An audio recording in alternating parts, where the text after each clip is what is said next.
Ang dating magkakaibigan ay naging mga estranghero sa isa't isa. Nangyari yon dahil sa isang malagim na trahedyang naganap. Ang pagkamatay ng isa nilang kaibigan. Kaibigang kinaiinggitan ng lahat. Trahedyang nasaksihan nila, 13 taon na ang nakakaraan. Pero parang pinaglalaruan sila ng tadhana. Ang tatlong pinaghiwa-hiwalay ng isang malagim na pangyayari ay napilitang magkita-kitang muli. Dahil sa mga katatakutang nangyayari sa kanila, ay muli nilang binalikan ang pilit na kinakalimutang nakaraan. Kailangan nilang isantabi ang issue sa isa't isa para malutas nila ang problemang kinakaharap sa kasalukuyan. Kailangan nilang magtulungan para wakasan ang lagim ng nakaraan. Saan nga ba nagsimula ang lahat? Kakayanin kaya nilang harapin ang bangungot ng nakaraan? Ano ba talaga ang nangyari noon? Dahil ba ito sa pangakong binitiwan nila? Magkakaroon ba sila ng katahimikan? Yon ay masasagot lang kung masusugpo ba nila ang bangungot ng nakaraan. Dahil sa kabila ng pagsulong ng siyensya, ay hindi pa rin nawawala ang paniniwala ng ilan sa mga multo, demonyo, aswang, engkanto at kung ano-ano pang nilalang na hindi nakikita ng mga ordinaryong mga mata. Isa sa mga yon ay si Jean. Mahirap man paniwalaan, pero dati ay tinatawanan lang yon ng dalaga. Ngunit isang pangyayari sa kanyang buhay ang nagpabago ng kanyang pinaniniwalaan. Pangyayaring hinding-hindi malilimutan ng dalaga. Naging dahilan yon para ilayo nito ang sarili sa mga taong kaugnay sa bangungot ng nakaraan.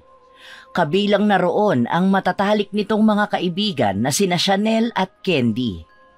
Mas binigyang pansin na lang ng dalaga ang kanyang pag-aaral. Nang makapagtapos si Jean sa kolehiyo ay nagtrabaho ito sa isang telecommunication company bilang marketing specialist.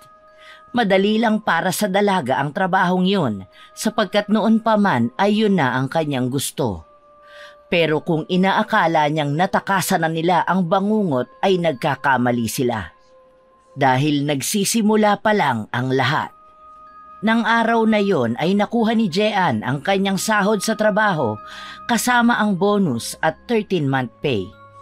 Kung kaya bago ito umuwi ay dumiretso ito sa Pure Gold para maggrocery. May kalakihan din ang nakuha ng dalaga kaya sisiguraduhin ito na mapupuno ang lahat ng lagayan ng pagkain sa kanilang bahay. Habang abala ang dalaga sa pamimili ay bigla na lang tumunog ang telepono nito. Wala sanang plano ang dalaga na sagutin ang tawag na yon. Ngunit nang makita nito ang nakarehistrong pangalan sa screen ng telepono ay napuno ng pag-aalinlangan ng kanyang puso. Ilang segundo ring pinakiramdaman nito ang kanyang nararamdaman bago nagdesisyong sagutin yon. Bumuntong hininga muna ang dalaga bago niya inilapat ang telepono sa kanyang tenga. Jean? Naiiyak si Jean nang marinig ang boses ng beking dating matalik na kaibigan. Habang tumatagal ang pag-uusap ng dalawa, ay tila hindi na napigilan pa ni Jean ang mapaluha sa saya. Ngayon na lang ulit sila nagkausap matapos ang 13 taon. Mukha bang baliw ay hindi na itinago pa ng dalaga ang kanyang emosyon. Kahit pa nga panay lang sila kamustahan at walang kapararakan ang pinag-uusapan. Nang mapansin ng dalaga na humahaba na ang pila sa counter, ay nagpaalam na muna ito sa kausap at nangakong tatawag sa oras na makarating na ng bahay. Pasado 11:00 na nang marating ni Jean ang bahay na minana pa niya sa kanyang mga magulang. Bago pa man mailagay ng dalaga, ang susi sa susian ng seradura ay bumukas na yon. Kung kaya nagulat ito. Napahawak pa ito sa kanyang dibdib at iniangat ang isang kamay na may hawak ng kanyang mga pinamili. Akmang hahampasin na niya ang taong may kagagawa ng kaba sa kanyang dibdib nang marinig niya ang malakas nitong pagtawa. Naiinis na ibinaba niya ang kanyang kamay at tiningnan ng masama ang binatang tawa ng tawa sa kanyang harapan. Padabog na tinabig ni Jean ang kapatid na may sala. Sinunda naman siya nito at nagpresentang ito na ang mag-aayos ng mga pinamili ng dalaga. Isang nakamamatay na irap ang ibinigay ng dalaga sa kapatid na naging sanhi ng pagbunghalit nito ng tawa. Hanggang ngayon magugulating ka pa rin, Ate J. Walang nakakatawa, Jack. Paano nalang kung may sakit ako sa puso? Di namatay na ako. Mawawalan ka pa ng magandang ate ng hindi oras. Ipaghahanda na lang kita ng makakain para makabawi ako sa'yo. Oh, magbihis ka na po muna. Ako nang bahala dito. Pagbaba mo, nakaredy na ang dinner mo.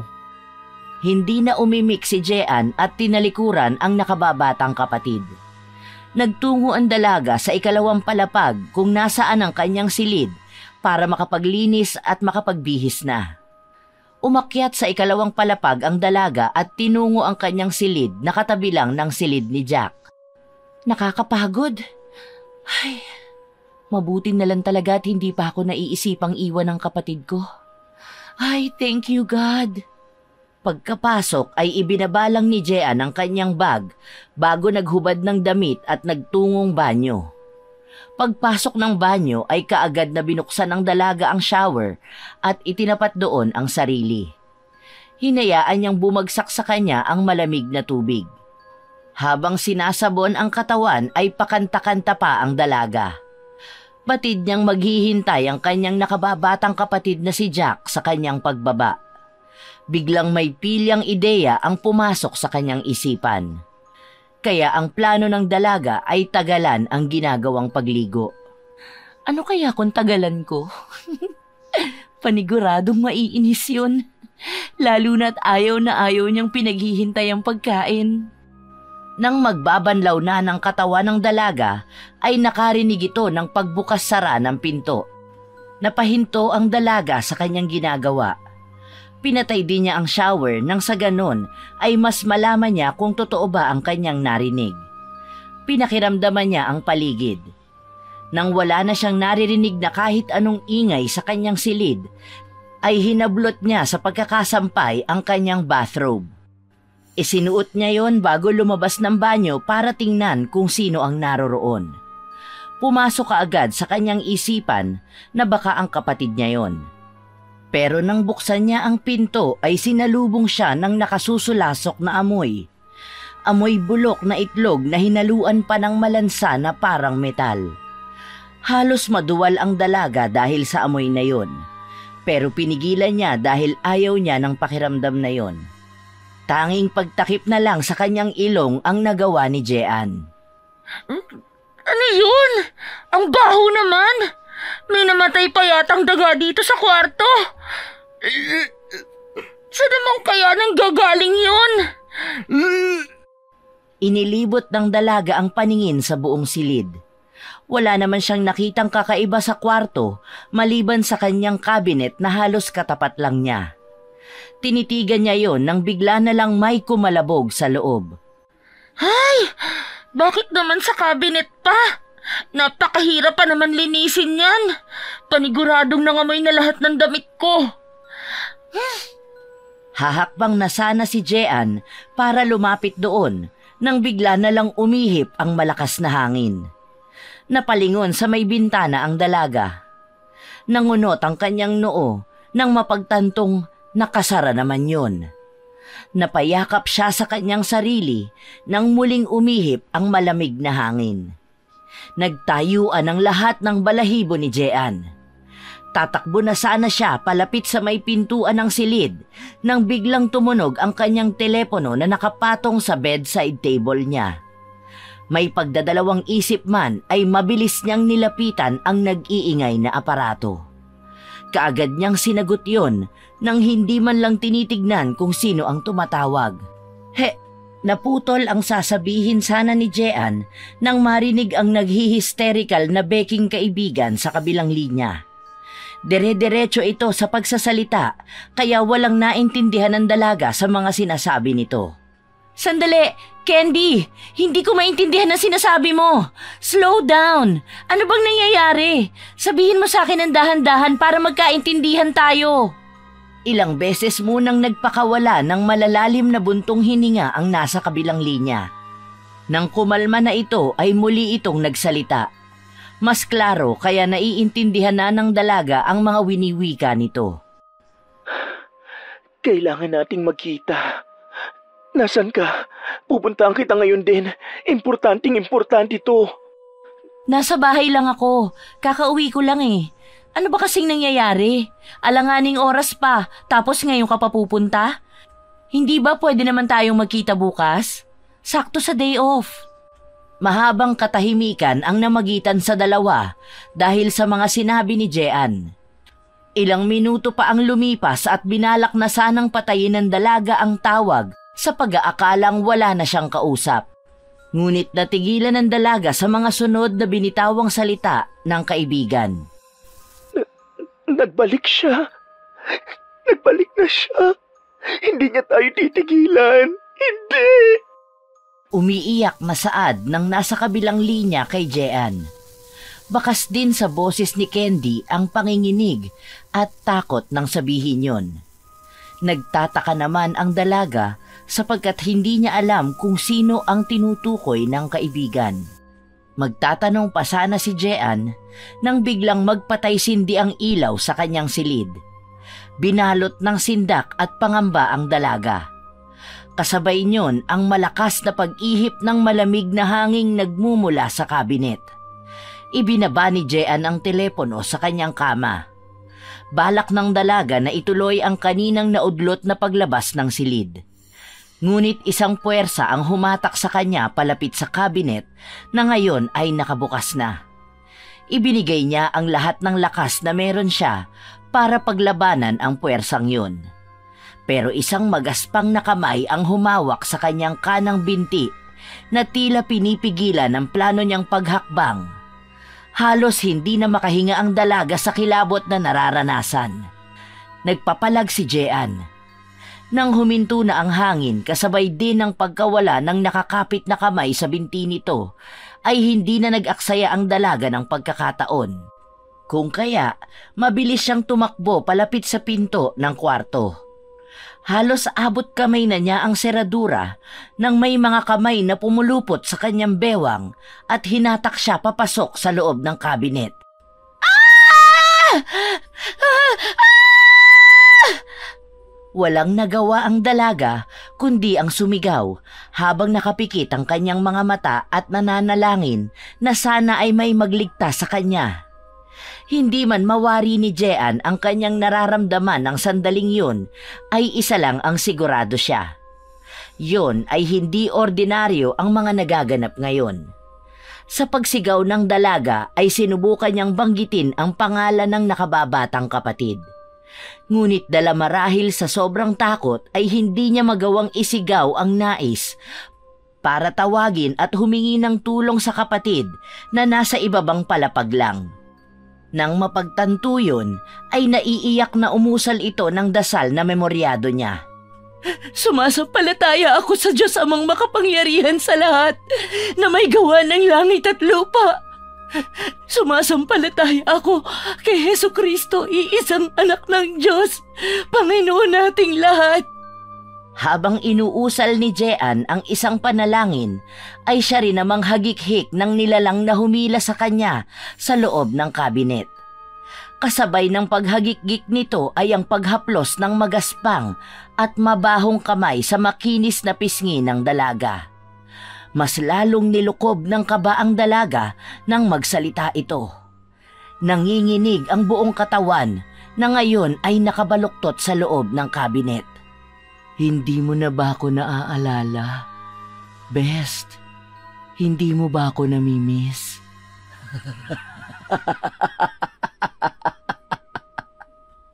Hindi! Hindi kita kilala! Hindi ikaw ang best friend ko! Sumumpa kayo.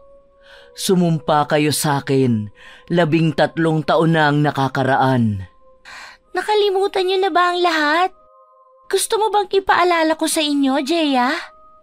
Nahigit ang hininga ng dalagang si Jean nang mapagtanto kung sino ang nilalang na nanggugulo sa kanya.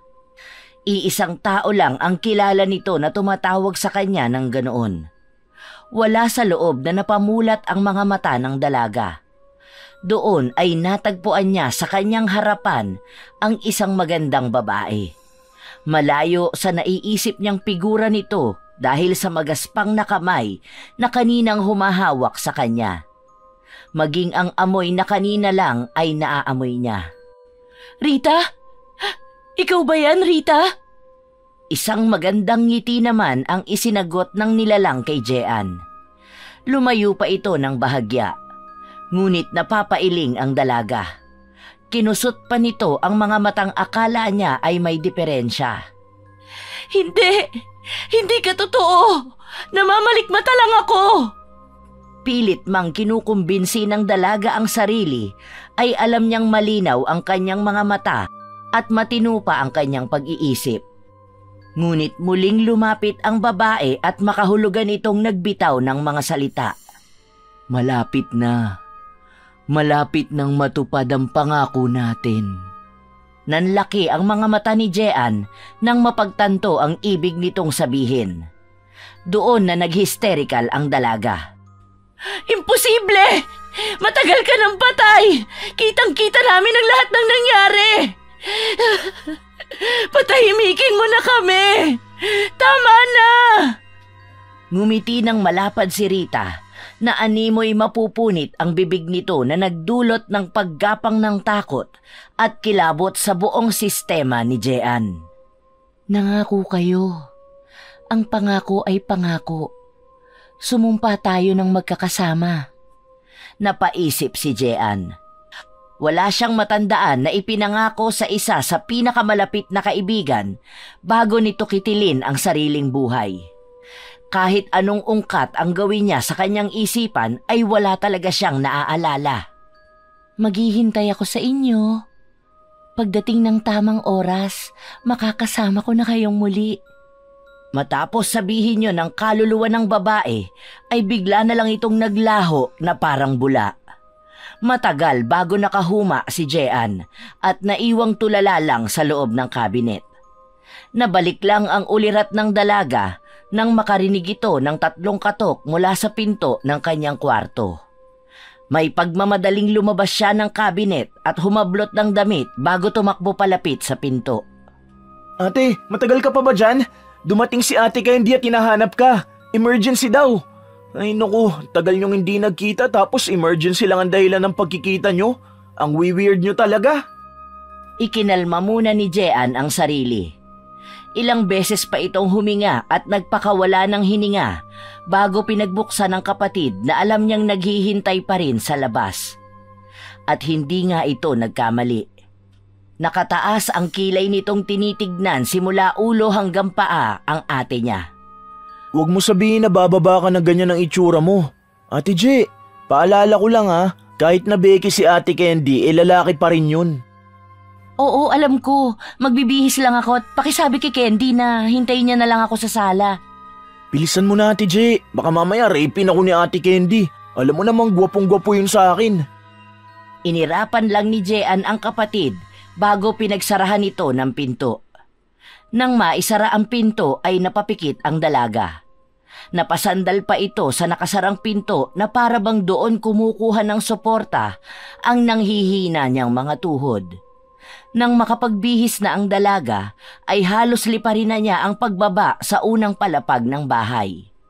May ilang baitang pa ng hagdan nang mapansin niya ang kakaibang ikinikilos ng kaibigang si Candy. Bakas sa mukha nito ang pag-aalala habang pabalik-balik na naglalakad sa kanilang sala. Halatang balisa ito kung kaya mabilis ang ginawang paghakbang ni Jean para malapitan ang kaibigan. Candy! Huminto naman ito sa ginagawa at natuon ang atensyon kay Jean na papalapit dito. May ilang hakbang pa bago ito makalapit nang biglang lumundag si Candy para salubungin ng kaibigan. Niyakap ng kaibigan si Jean ng napakahigpit. Ginantihan naman ito ng dalaga.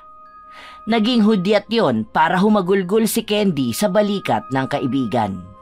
Natatakot ako. Nagpakita sa akin si Rita at pinaalala sa akin ang pinangako natin sa kanya. Humiwalay sa pagkakayakap si Jean sa kaibigan. Kunot ang noong nagtanong ang dalaga patungkol sa pangakong hindi niya maalala. Dahil kahit anong isip ni Jean ay wala talagang pumapasok sa utak niya. Best friends forever and eternity? Hindi pa rin makuha ni Jean ang ibig sabihin ni Candy, kung kaya kunot ang noong nakipagtitigan lang siya sa kaibigan. Mukhang naunawaan naman yon ni Candy. Pero matagal na siyang wala, di ba? Nagpakamatay siya dahil sa mali niyang paniniwala? Sumasamba siya sa demonyo at kung ano-anong anito. Ano namang koneksyon nun? Ang pangako nating magkakaibigan nun sa isa't isa, walang iwanan hanggang kamatayan. Hindi natin binawi ang pangako natin sa kanya bago niya wakasan ang kanyang buhay. Hindi mo ba talaga naaalala? Nag-blood compact pa nga tayong apat eh. Hindi nakasagot si Jean. Natulala ang dalaga nang mapagtantong may ganoon nga palang nangyari noon. Biglang kumabog ng malakas ang kanyang dibdib. Hindi pa rin makapaniwala sa narinig. Ang alam lang ng dalaga ay matagal na niyang kinalimutan ang lahat ng bagay at pangyayaring konektado kay Rita. Hindi siya makapaniwalang hindi yon papasok sa kanyang isip nang makaharap niya si Rita kani-kanina lang. Si Chanel! Tama si Chanel! Baka dinalaw na rin siya ni Rita. Hindi niya kakayanin. Paniguradong magbe-breakdown siya. Namilog ang mga mata ni Jean nang mapagtantong may isa pa nga pala silang kaibigan. Naisip na rin ng dalaga na kung nagparamdam sa kanila si Rita ay malamang na ganoon din kay Chanel. Wala sa loob na napatakbo ang dalagang si Jean palapit sa kanilang telepono sa bahay. Paglapit doon ay mabilis na dinayal ng dalaga ang numero ng bahay ng isa sa dating kaibigan. Come on! Answer the phone! Chanel! Pagkatapos ng 3 ring ay may sumagot na kaagad sa kabilang linya.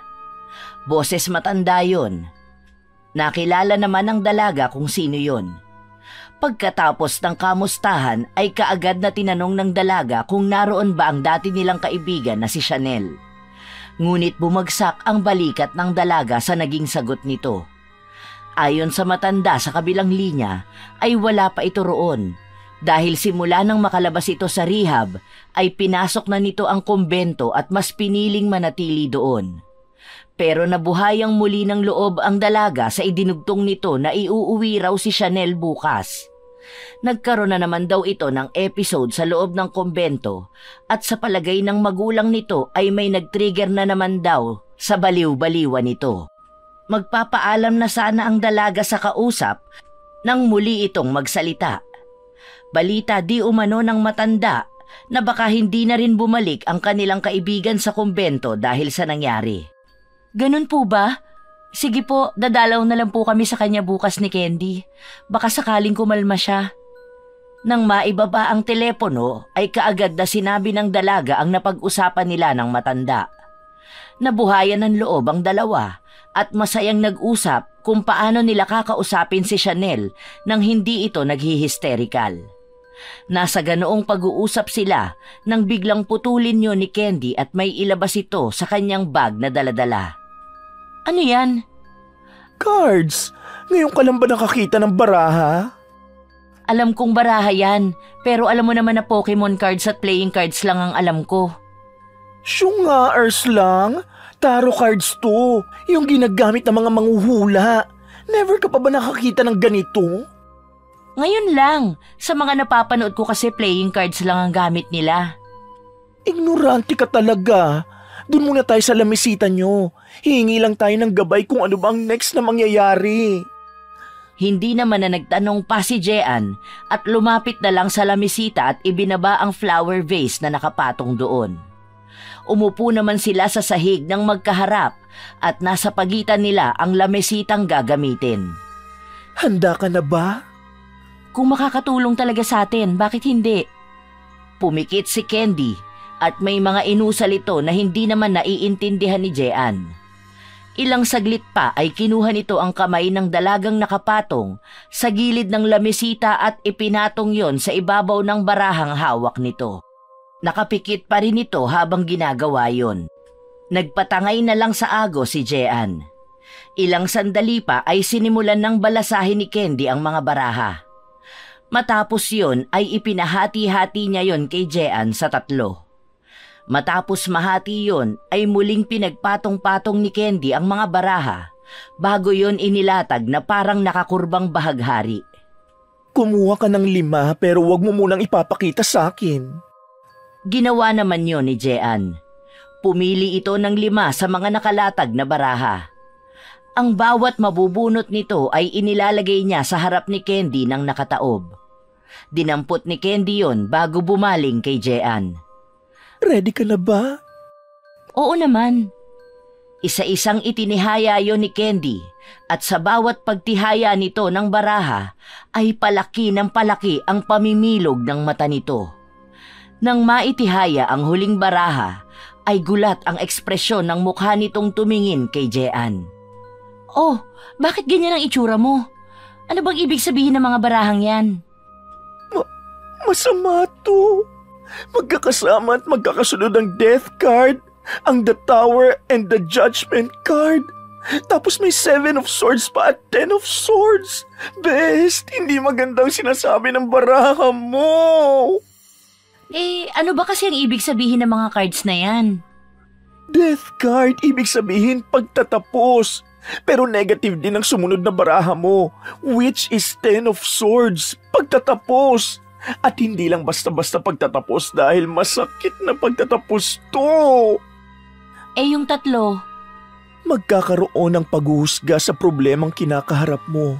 At hindi magandang magiging resulta dahil may 7 of swords na nagre-represent ng deceit, panluloko, kasinungalingan, hidden agenda. At dahil may 10 of swords ka, it's confirming na may betrayal na mangyayari. Sandali at huhugutan pa kita ng isang baraha, ha? Hilingin mong positive card na makuha natin. Tumangulang si Jean kahit pa nga hindi niya pinaniniwalaan ang mga ganitong bagay. Para kasi sa dalaga ay hindi baraha ang magdidikta sa buhay niya, kundi siya mismo. Muling binalasa ni Candy ang mga barahang natira. Kumuha ito ng ilan sa ilalim at isinasalin yon sa ibabaw ng paunti-unti. Ilang ulit din na ganon ang ginagawa ni Candy nang may malaglag na 2 baraha. Ang isa ay parang lalaking nakabaliktad at ang isa naman ay puso na may nakasaksak na 3 espada. Dinig na dinig ni Jean ang pagsinghap ng kaibigan. Ha? Ano bang ibig sabihin ng mga nalaglag na yan? Ang hangman at 3 of swords. Kinumpirma lang ng 2 barahang ito ang mga nauna mong baraha. Ang hangman ay pwedeng mag-represent ng time of lapse. Pero ibang nakikita ko. Ano bang nakikita mo? May magtatraidor sa'yo na pwedeng magdala sa'yo sa kamatayan. Pagak na tawa ang lumabas mula sa bibig ni Jean. Tumayo ito at inaya na lang kumain ng kaibigan. Nailing naman na iniligpit ni Candy ang kanyang baraha bago tumayo. Sabay na nagpunta ang 2 sa komedor at kumain. Tahimik lang ang mga ito habang kumakain. Nang matapos na sila ay inaya ni Jean si Candy na doon na matulog. Pumayag naman ang beking kaibigan ni Jean. Nang nasa kwarto na sila ng dalaga ay doon lang nagkalakas ng loob si Candy na magtanong kay Jean. Best, hindi ka naniniwala sa mga sinabi ko kanina, no? Hindi naman sa ganun. Kaya lang napakahirap para sa aking paniwalaan yun. Lalo na at mas naniniwala ako sa sarili ko kaysa sa mga cards na gawa lang naman ng tao. Saka ikaw na nagsabing gabay lang. Ibig sabihin, pwedeng mangyari at pwede ring hindi. Tama ba ako? Pero paano kung totoo ang sinasabi ng baraha? Hindi na inimik ni Jean ang kaibigan at humiga na lang ito patalikod sa kanya. Narinig pa ni Jean ang pagbuga nito ng hangin. Hindi na lang pinagtuunang pansin yon ng dalaga at ipinikit na ang mga mata. Kaagad naman itong nakatulog. Hindi alam ni Jean kung ilang oras siyang natutulog. Ang alam lang niya ay napakabigat ng kanyang ulo pagising niya. Nang tingnan naman niya kung naroon pa si Candy, ay sakto namang lumabas ito sa banyo nang nakabalot ang buhok na akala mo ay babae. Umupo si Jean mula sa pagkakahiga habang sapo-sapo ang ulo. Good morning, best friend. Oh, nangyari sa'yo? Ang bigat ng ulo ko. Baka hindi ka sanay magpuyat. Di ba nung oras na tayo umakyat? Siguro nga. Mauna ka na sa baba, susunod na ako. Pagkatapos nating mag-almusal, puntahan na natin si Chanel. Nang makalabas na ng kwarto si Candy, ay doon lang kumilo si Jean. Ilang minuto lang ang lumipas ay natapos na rin ang dalagang mag-ayos, kung kaya bumaba na ito. Inabutan niya ang kanyang kapatid na nakasuot pa ng apron, habang si Candy naman ay nakasunod lang ng nakasunod ng tingin sa binata. Lumapit ang dalaga sa dalawa. Pagkaupo ni Jean sa tabi ni Candy, ay tumayo ang matalik na kaibigan ng dalaga at ipinagtimpla siya ng kape.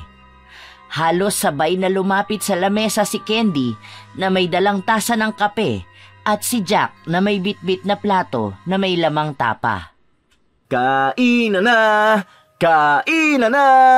Naku, kailangan namin yan para may lakas kami makipagbardagulan sa topak naming kaibigan. Si Ate Chanel po, magkikita-kita po ba kayo? Dadalawin namin siya. Kakauwi niya lang galing kumbento eh. Nagmadre si Ate Chanel? Sa bagay, siya lang naman matino sa inyo kahit noon pa eh. Gusto mong matusok ng tinidor? Kumain ka na nga lang. Tumawa ng malakas ang binata kung kaya tinignan nito ng masama ni Jean. Doon lang tumigil ang binata at sinimulang kumain. Pagkalipas ng ilang minuto ay natapos na rin ang tatlo sa pagkain. Plano pa sana ng dalagang si Jean na siya na ang maghuhugas pero hindi pumayag si Jack. Ay nako Ate Je, ako nang bahala. Alam kong na-miss nyo si Ate Chanel, kaya humayo na kayo. Baka mamaya niyan taguan pa kayo nun dahil sa takot. At bakit naman niya kami tataguan? At saka bakit naman siya matatakot sa amin? Parang hindi naman nila alam. Nagmadre si Ate Chanel, di ba? Baka matakot yun sa inyo. Aba? Mukha ba kaming demonyo? Hindi ako nagsabi niyan ha. Ikaw nagsabi na demonyo kayo, Ate Candy. Napapailig na lang si Jean sa dalawa. Samantalang ang kapatid naman nitong si Jack ay tumatawa ng malakas habang nililigpit ang mga hugasin. Pasalamat ka, gwapo ka. Dahil kung hindi, ginombag na kita. Salamat Ate Candy. Alam ko namang gwapo ako eh. Tama na nga yan. Halika na best, baka matraffic pa tayo. Sige na nga, babush baby Jack. Si Jean naman ang natawa sa biglang pagtahimik ni Jack sa tinawag ng beking kaibigan sa kapatid. Nilingon muna ng dalaga ang kapatid. Kitang-kita niya ang pagngiwi nito sa narinig. Tumatawang umiiling na hinila na ni Jean si Candy, papunta sa kotseng dala nito kagabi. Nang makalabas na sila ng bahay, ay binalingan ni Jean ang kanyang matalik na kaibigan nang makita niyang may bitbit itong kung ano-ano. Hoy, bruha! Ano naman yung mga bitbit mo? Parang napakarami ah. Mga gamit ko ito sa panghuhula at pag-cleanse ng mga bad energy. Susubukan ko kay Chanel. Ha? Bakit may mga crystal spot, mga tuyong dahon? May lubid ka pang putol-putol. Saka ano yung isa? Mga papel na nakakumpol-kumpol. Ay naku, ignorante ka talaga. Sage ang tawag dito sa mga sinasabi mong parang kumpul ng papel. Porket kulay puti, papel ka agad. Itong mga bato naman ay sinasama ko sa pauso ko yan. Parang insenso. Isasama ko sa mga sinasabi mong tuyong dahon. Gagamitin ko to sa pagpapausok. Pantaboy ng masamang espiritu, no? Kaloka ka. Kahit pa nga ipinaliwanag na ni Candy ang gamit ng mga yon, ay wala pa ring maintindihan si Jean. Kung kaya kibit balikat na lang na sumakay ang dalaga sa lumang kotse nito na kung tawagin nila ay pagong dahil sa korte. Pagsakay ni Candy ay kaagad niyang pinaandar ito at tinahak nila ang daan papunta sa subdivision nila Chanel sa Alabang. Ilang oras din ang biniyahe nila mula BF Homes Parañaque hanggang sa bahay nila Chanel. Pagdating doon ay naunang bumaba si Jean para pindutin ang doorbell. Nakaisang pindot lang ang dalaga at may lumabas na mula roon. Kaagad namang nakilala ng mayordoma ang dalaga at pinagbuksan ito. Pagbaba ni Candy ay patakbo itong lumapit sa matanda at niyakap ito. Malungkot namang ngumiti ang matanda at iginiya sila nito papasok. Pagpasok nila ay pinadiretso na sila nito sa silid ng kanilang kaibigang si Chanel. Sa labas pa lang ng silid ay dinig na nila ang malalakas na sigaw ni Chanel. "Layuan niyo ako! Ayoko rito! Ha! Kukunin niya ako! Kukunin niya ako!" Hindi na nagtanong ang dalawa sapagkat ganito rin ang nangyari noon bago ito lumayo sa kanila. May ganito ring nangyari kay Chanel na para bang nagkakaroon ito ng halusinasyon. Ayon pa kay Aling Rosa na siyang mayordoma doon, ay simula nang dumating ito galing kumbento, ay wala itong ginawa kundi ang mag-hysterical. Para itong tinakasan ng bait. Isa lang din ang isinisigaw nito. Yon ay ang salitang ayoko. Paulit-ulit at tila may kinakatakutan. Binalaan din sila ni Aling Rosa na baka mahirapan silang kausapin ito ng maayos. Ngunit buo na ang desisyon ng dalawa. Kailangan nila itong kausapin. May pag-aalinlangan man, ay wala silang pagpipilian kundi ang subukang kausapin ito. "Kami na po ang bahala. Baka kung makita niya po kami kumalma siya." Huwag na po kayong mag-alala, Nanay Rosa. Kayang-kaya ng powers namin to. Kami pa? Powerpuff Girls kaya kami noon. At Charlie's Angel na kami ngayon. Yun naman ang isang bagay na hinahangaan nila Jean kay Candy. Kahit sa mga ganoong sitwasyon ay pilit nitong napapagaan ang atmosfera sa paligid. Hindi na kumatok ang dalawa at dali-daling pumasok. Nang makapasok ang magkaibigan sa silid, ay biglang tumigil si Chanel sa pagwawala. Umiiyak itong tumingin sa dalawa at patakbong tinungo ang kinatatayuan nila. Palundag itong yumakap kay Jean at doon ito ibinuhos ang lahat ng luha dahil sa bumabagabag dito. Nagulat man ay yumakap pabalik ang dalaga. Habang si Candy naman ay isa-isang inilalabas ang mga gamit sa loob ng kanyang canvas bag. "Salamat naman at pinuntahan niyo ako. Nakita ko si Rita. Kukunin niya tayo. Kukunin niya tayo." Don't worry, girl. Nandito na kami. Hindi naman niya kakayanin ang puwersa natin lalo na sa tulong ng mga dasal ko at ritual. Ritual? Dasal? Satanista ka na rin ba? Aray ko naman. Grabe ka sa akin ha. Satanista talaga? Yan bang natutunan mo sa kumbento? Tutulungan na nga kitang bruha ka pagkakamala mo pa akong satanista? Hindi ba pwedeng espiritista?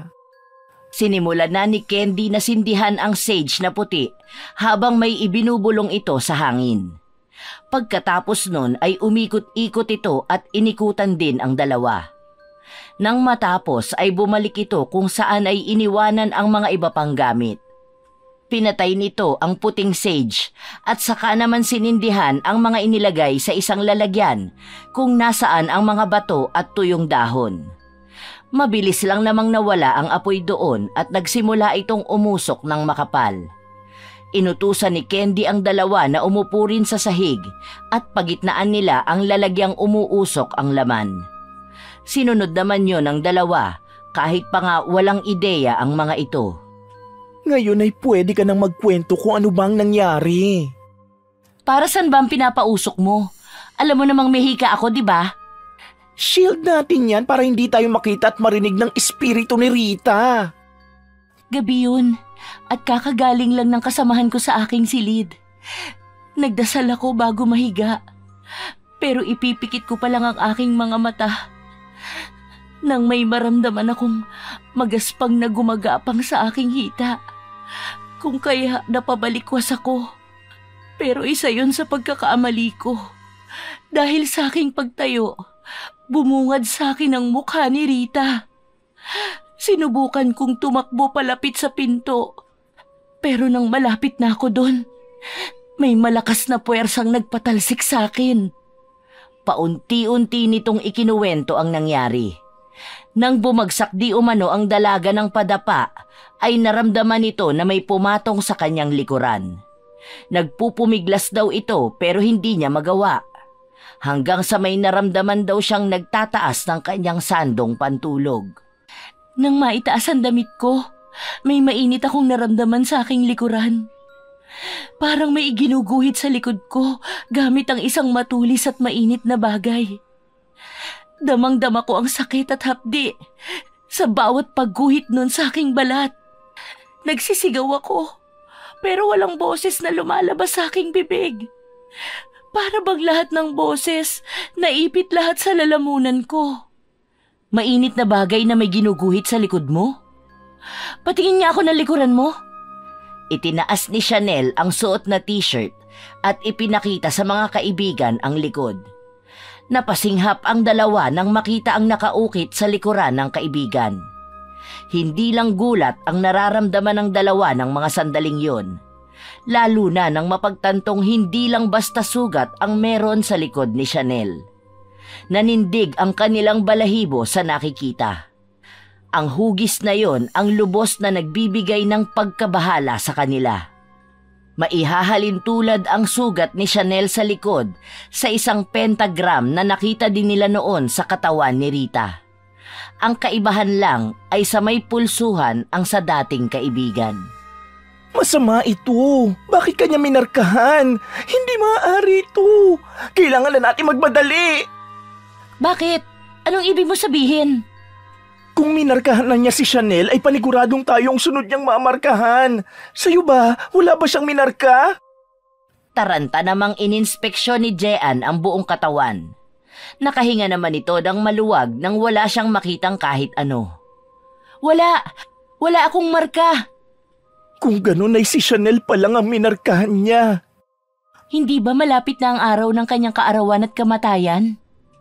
Oo, kasi birthday niya nang wakasan niya ang sarili niyang buhay. Oh my gosh! Kailangan talaga natin magmadali. Bakit? Ano bang mangyayari kapag umabot ng birthday niya? Ang araw ng birthday niya sa taong ito ay magaganap sa mismong araw ng eclipse. Masama yun.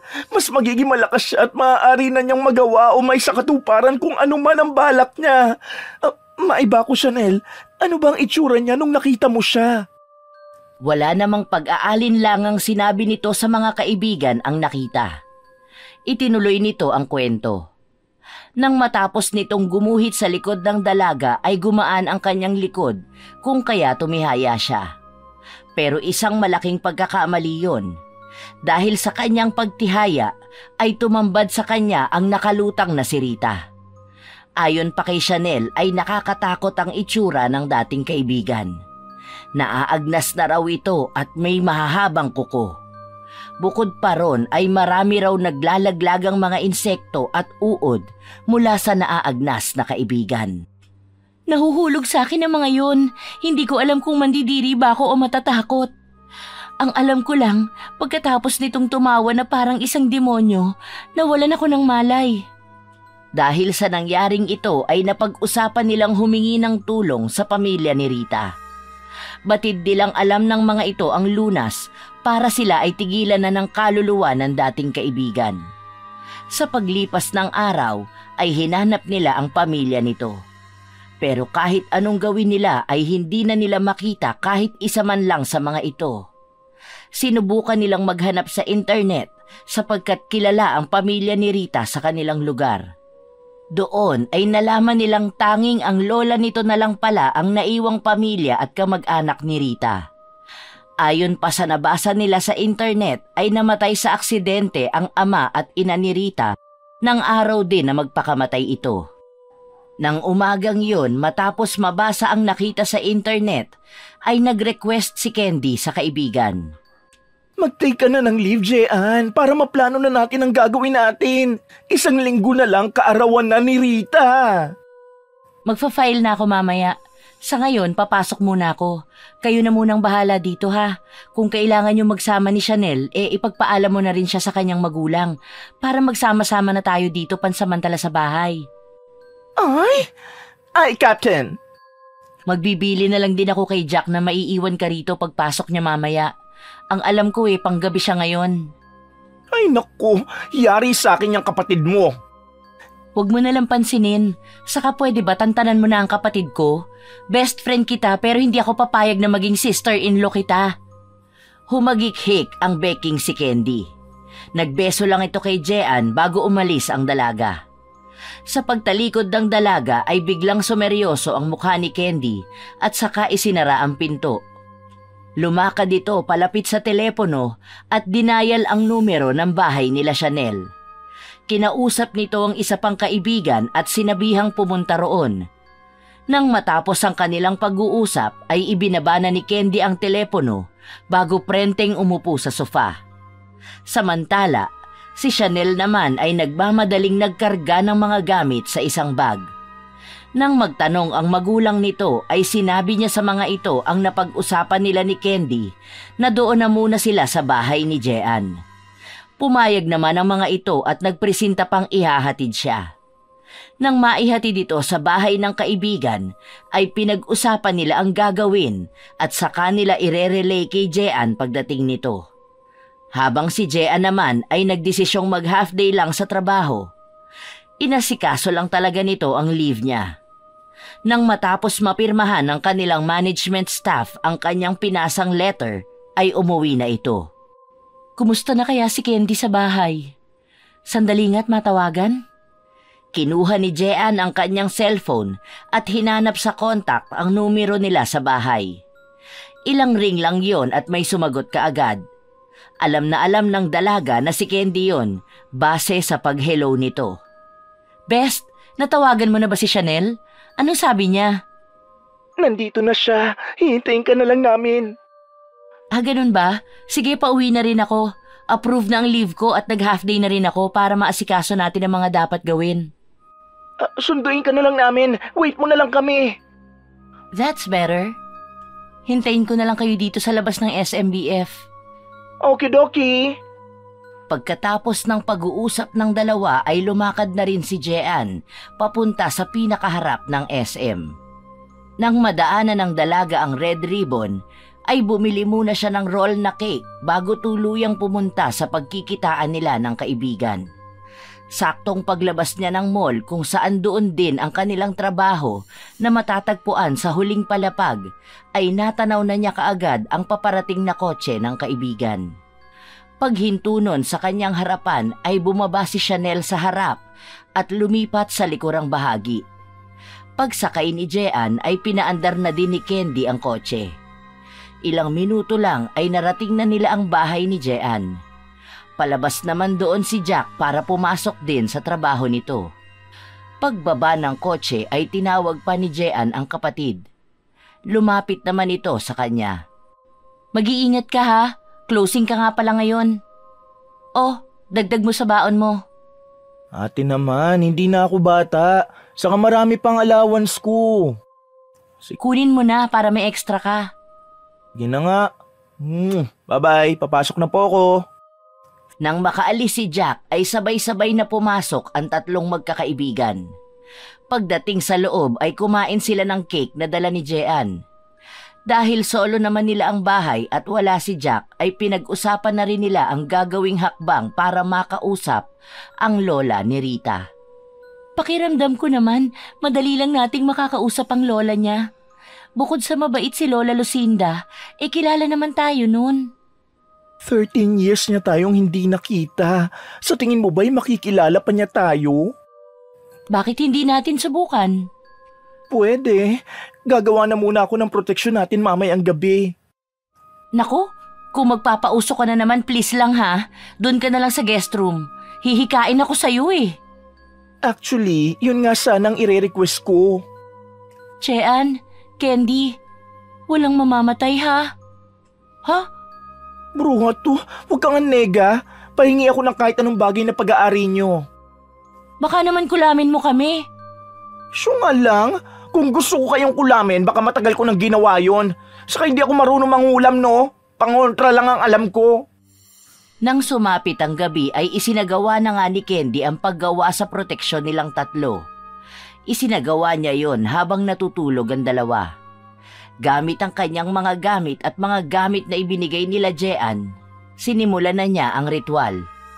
Nagsimula na ring kumulog at kumidlat na hindi na alintana ni na Chanel at Jean na mahimbing nang natutulog. Nang sumapit ang umaga ay ginising ni Candy ang mga kaibigan para ipasuot sa mga ito ang kwintas na may palawit na bato. Ito na ba yun? Oo, isuot mo na yan. Ikaw? Ay, syempre meron din. Inilabas ni Candy ang kwintas na nakatago sa kanyang damit. Doon lang isinuot ng dalawa ang sa kanila at saka bumangon para mag-ayos. Bala kasi nilang maagang bumiyahe papuntang Taytay para hindi sila abutan ng rush hour sa daan.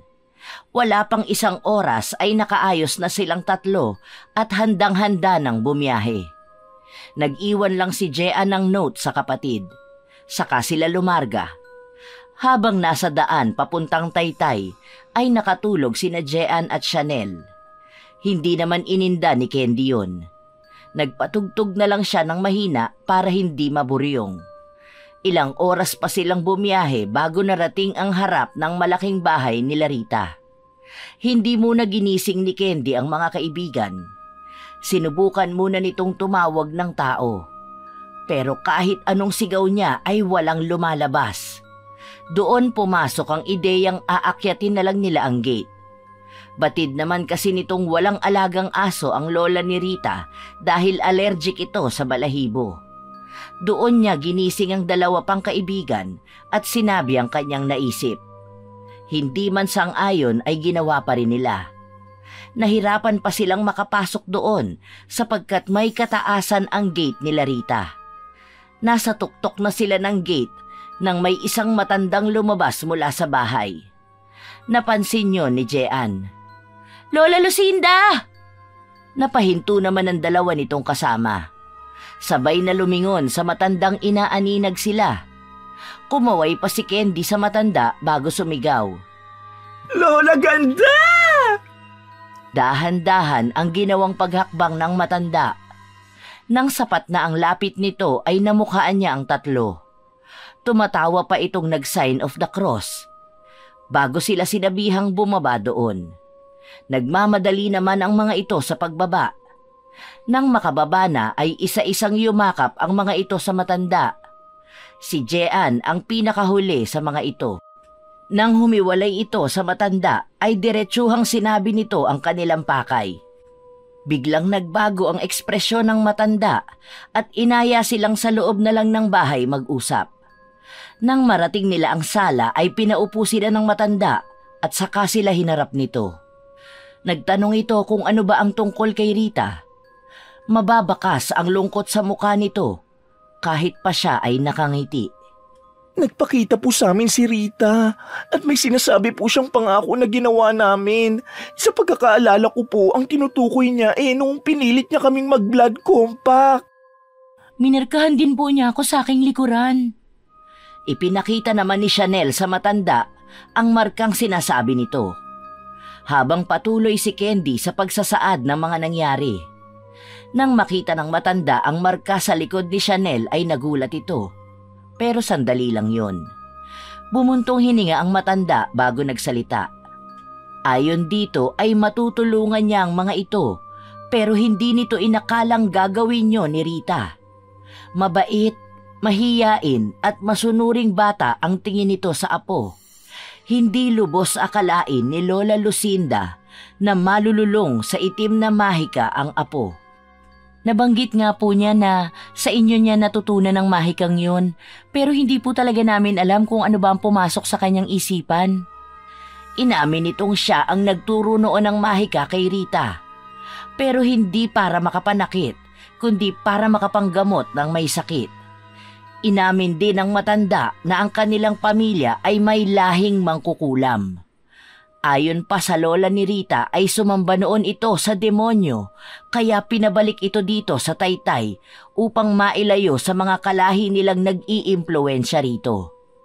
Ngunit mukhang nahuli na ang mga magulang ni Rita dahil hindi na nila napigilan ang masamang kaakibat ng mga ritual na ginagawa noon ng anak. Alam po ba ninyo kung ano po ang pwede naming gawin? Tumango ang matanda at sinabi sa mga ito ang dapat at kailangan nilang gawin. Tinuruan din sila ng matanda kung paano nila malalabanan si Rita. Ipinaalala din ito na maaaring may kinakapitan ng kanyang apo na nasa pangangalaga pa ng magkakaibigan. Nang matapos ang pag-uusap ng mga ito ay bumalik na ng Paranaque ang tatlo. Wala silang inaksayang oras. Pilit nilang iniisip kung ano ang bagay na yon. Simula ng araw na yon ay inisa-isa nila ang kanilang mga lumang gamit at pilit nilang hinahanap ang bagay na tinutukoy ng matanda. Pero kahit anong hanap ang gawin nila ay wala silang makita. Lumipas pa ang ilang araw. Malapit nang matapos ang leave ni Jean pero wala pa rin silang nakukuhang sagot. Nalalapit na rin ang kaarawan ni Rita. Araw ng linggo yon, nagdesisyon ang tatlo na maglinis ng bahay ni Jean habang naghahanap sila ng kasagutan. Si Candy ay nagpresintang mag-ayos sa mga kwarto. Si Chanel naman sa unang palapag, habang si Jean ay sa bodega. Habang nagwawali sa loob ng bodega ay may nakitang bracelet ang dalaga. Kumunot ang noo nito. Bracelet? San galing to?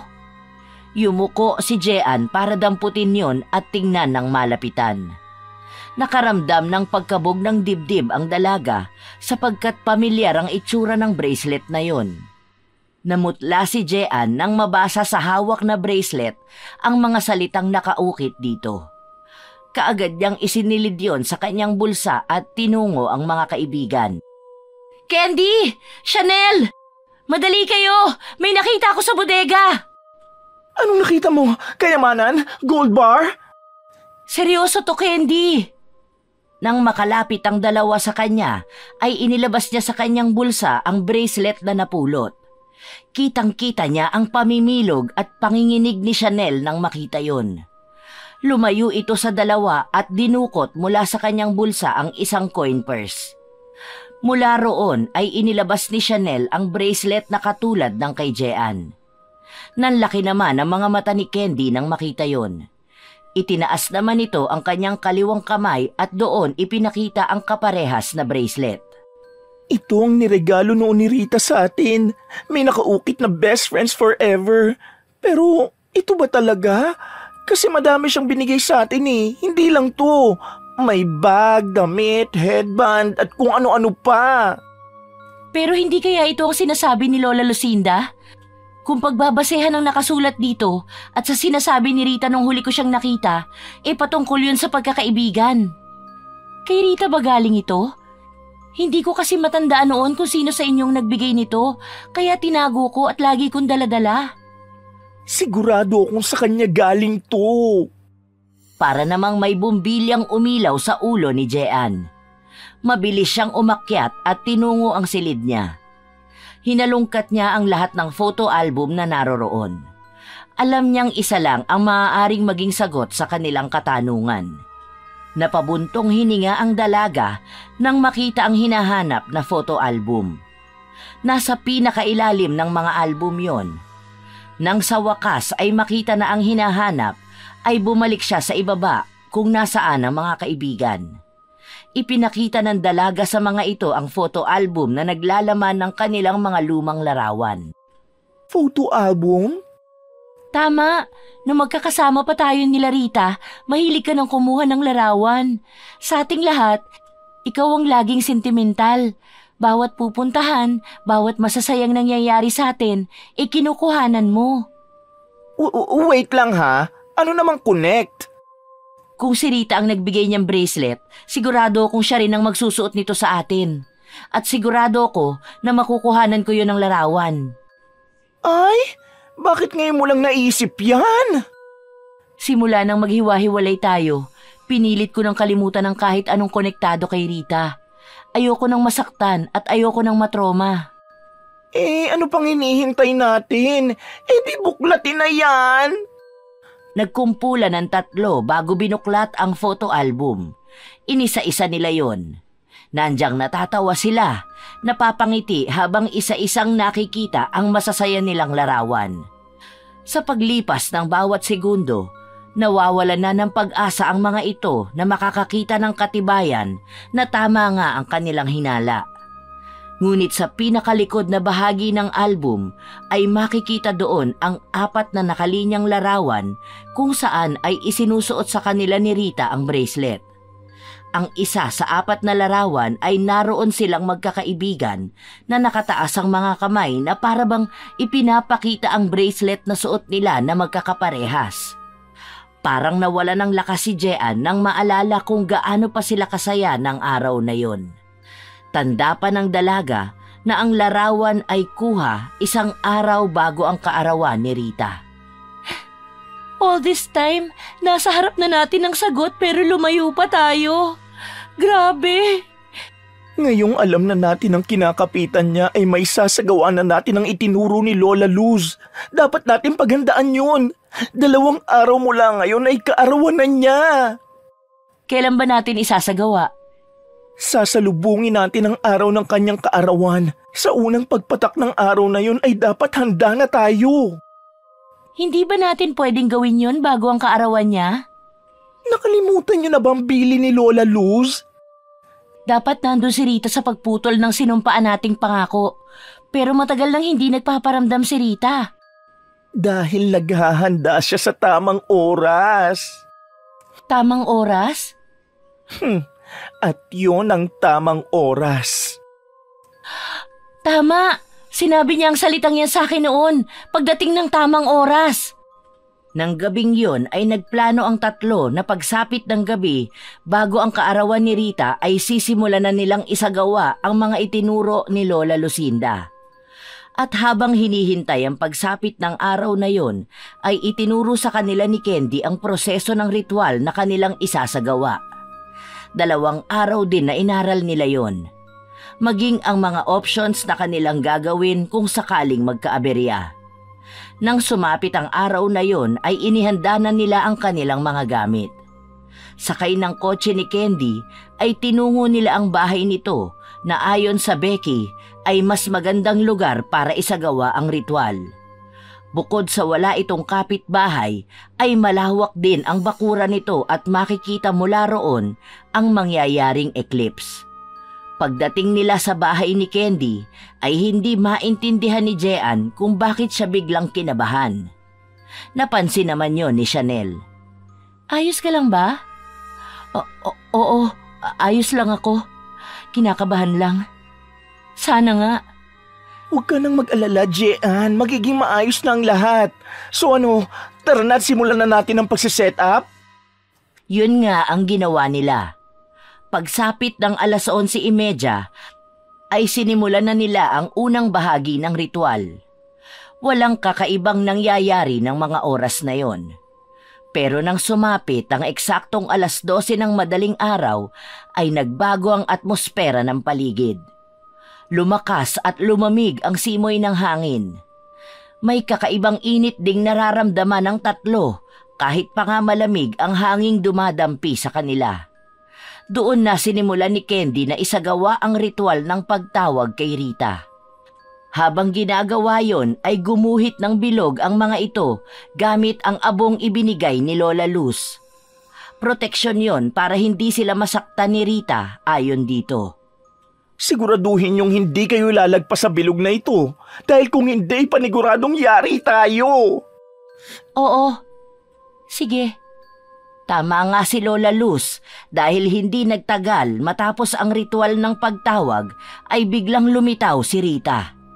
Nakangiti ito at malayong-malayo ang itsura sa sinabi ni Chanel.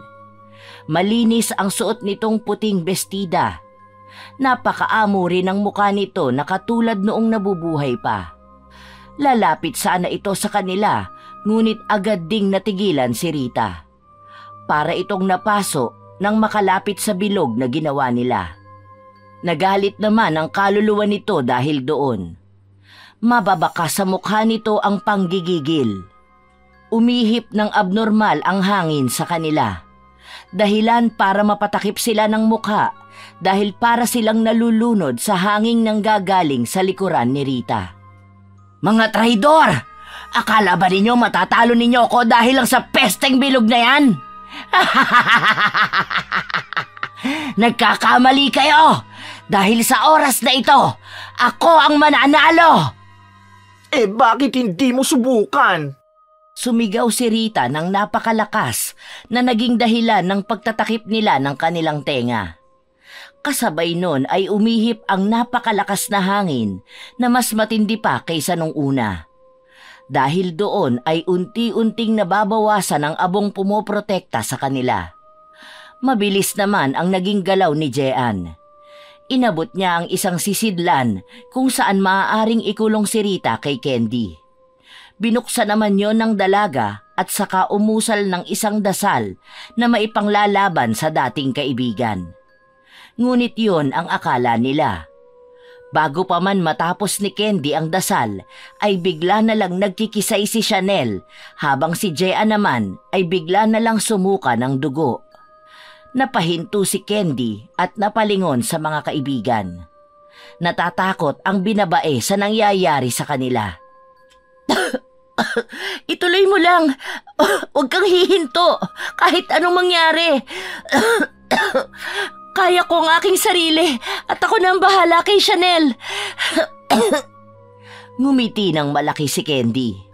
Humugot ito ng malalim na buntong hininga bago ipinagpatuloy ang dasal na itinuro ni Lola Luz. Mahirap man dahil sa lakas ng puwersa ni Rita, ay pilit niya yung tinapos. Nang matapos niya ang dasal, ay may isang malakas na hanging nagpatalsik sa kanya palayo sa mga kaibigan. Nanlalabo man ang paningin ni Candy, ay sigurado niyang hindi inalis ang paningin kay Rita. Ngunit nagulat siya nang makitang nakatayo na ito sa kanyang harapan. Ilang dangkal lang ang layo nito sa kanya. Nang makalapit ito kay Candy, ay pinilipit ang leeg ng binabae. Hindi man lang nito nagawang sumigaw. Nakita naman yon ni Jean. Hindi! Candy! Matapos yon, ay dahan-dahan itong pumihit at naglakad papalapit kina Jean na umiiyak pa rin. Naghahalo na ang uhog at luha nito. Samahan pa ng dugong lumalabas mula sa kanyang bibig na hindi mawari ng dalaga kung paano nakuha. Habang ng mga sandaling yon, ay nangingisay pa rin si Chanel. Nang makalapit si Rita sa dalawa, ay doon lang napagtanto ni Jean na may parte ng bilog na natanggal dahil sa pagtalsik ni Candy na malamang tinamaan ito. Nanginginig sa takot si Jean. Hindi niya na malaman kung ano ba ang dapat na gawin. Ngumiti naman ng maamo si Rita bago may sinabing salita na hindi naintindihan ng dalaga. Kasabay nun ay unti-unting nandilim ang paningin ni Jean. Nang tuluyang nawala ng malay ang dalaga, ay umalingaw-ngaw ang malakas na tawa ni Rita bago ito naglaho. Sa muling pagdilat ng mata ni Jean ay panay puti ang kanyang nakita. Napangiti siya nang mapagtantong nasa ospital na siya at nasa tabi niya ang nakangiting kaibigan na si Chanel. Nagtagumpay tayo, bestie. Muli ka nang nakabalik, Rita. Maligayang pagbabalik sa akin. Salamat sa pagiging totoong kaibigan mo sa akin. Sa inyong tatlo ay ikaw lang ang totoong nagtrato sa akin ng tama. Hindi mahina ang tingin mo sa akin at isa pa, malaki ang tiwala mo sa akin. I think we need to celebrate dahil wala na ang dalawang sagabal at makasarili nating kaibigan. Nagtawa na ng dalawa sa kanilang ginawa. Lingid sa kaalaman nila Candy, ay matagal na palang plinano ni Chanel ang muling pagbuhay kay Rita. At isang paraan lang ang naisip nito. Yon ay ang gumamit ng ibang katawan para maging sisidlan ng kaluluwa ni Rita. Dahil malaki ang inggit nila noon pa man kay Jean, ay ito ang kanilang tinarget. At ngayon ay nagtagumpay sila. Ang istoryang ito ay nagpapakita lang na hindi lahat ng kaibigan ay totoo at mapagkakatiwalaan. Kahit pa nga sabihin nating kilala natin ito simula pa noon. Dahil ang inggit at galit ay walang pinipili. Kaibigan man o kapamilya.